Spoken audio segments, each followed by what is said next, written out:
bonjour, bonjour. Bienvenue, bienvenue.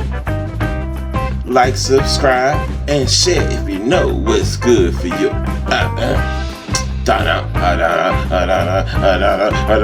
Oh, really? What am I supposed to do? Eat it, duh. Okay, here we go. All right, now you want to get that Devane shrimp. I prefer large when it comes to this, but you can do some smaller ones if you prefer. But I like a little medium on my little shrimp. You know what I'm saying? So get your little scrap bowl, because we want to keep the shells and everything when we pick off the shells. And so go ahead and take all the shells off. And you want to cut them down a little quarter size, probably about the size of a nickel if you want to say, or maybe even dime. But don't go too smaller than that. And then when you get it all together, like I said, you can get some small ones if you want to, but you don't have to. But when you get all that together, you get your one onion, yellow preferably, and you're going to go ahead and get that all chopped up. You want to chop it up nice and small because you don't want that texture to overtake and be bigger than the shrimp, you know what I'm saying? So go ahead and cut them down to, there you go, they're small ones, and that's going to break up, so they're even smaller than that, y'all. Alright, now all them scraps on the onions and them shrimp shells, you want to keep them because we want to make a bisque out of that. I'm sorry, a broth. We making the bisque, duh. So in the other pot, you get your olive oil and get it all hot and right. You want to go ahead and throw them onions in there and get them all brown and golden, yummy, translucent looking through. Like, ooh. You know, focus. Food, I just love food. I just can't help it. It just makes me so excited inside, even when it's not inside yet. But they go that brown onions. You want to get them nice and yummy, like I said, almost look through. And then I took about a half a cup of chopped up mushrooms that I had. Gone throwing them up in there. Why not? I ain't want them to go bad. Ooh, they're right. I like that. All right, once you get that up in them, you want to stir that around. And then once they start browning a little bit better, you know what? Forget it. Let's go ahead and throw some of that Worcestershire. That's what that word is. I don't care how you say it. I say Worcestershire. Let's go and throw some of that Worcestershire in there and deglaze the bottom of that pot a little bit. And we're going to go ahead and get it all moving. And I like to move it. Rest in peace, by the way. But get it all right. Get it all brown. And look through like my auntie's glasses. You know, the thick ones, the Coke bottles, they ain't really look through, but they look through.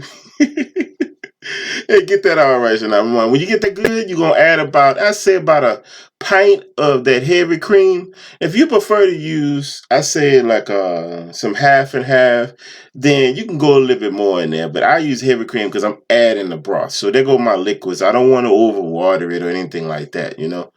So stir that around. And then we're going to add our seasonings. Now, I say season to your liking all the time. I like pepper. I add pepper. So in this, I did black pepper. I did me some oregano. As you see, probably about like a teaspoon or so. And some paprika, of course. You can't cook without that. And this one, I add a little chili pepper. Gives that little smoky flavor in the backside. And of course, some Creole seasoning. Some white pepper. And then some garlic powder.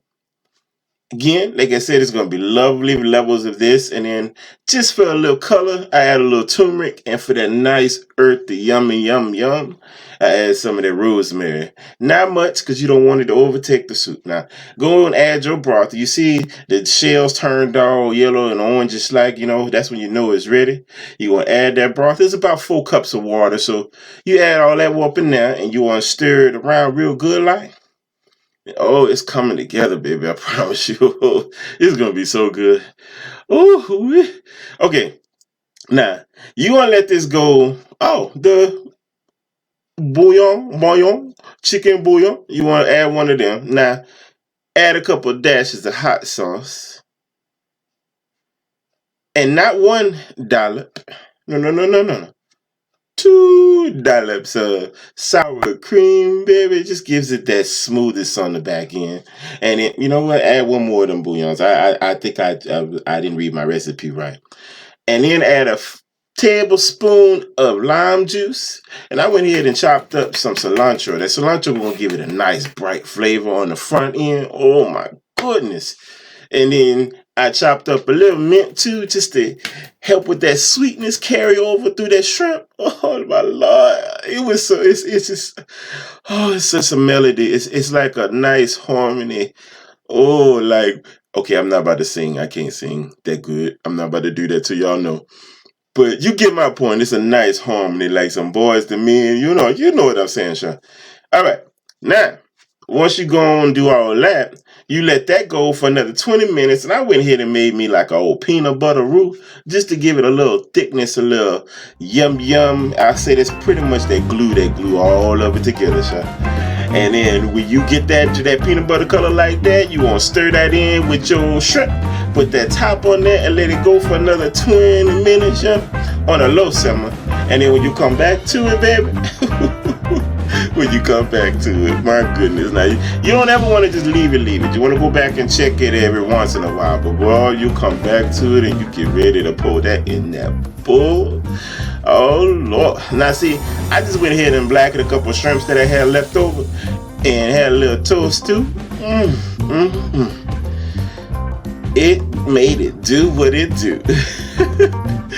Oh, I'm going to eat this. Bon appetit and au revoir, y'all. I'll holler at y'all later, baby. Oh, make you lick your lips twice. Oh, Lord, I ain't got no sense, no. I know I don't.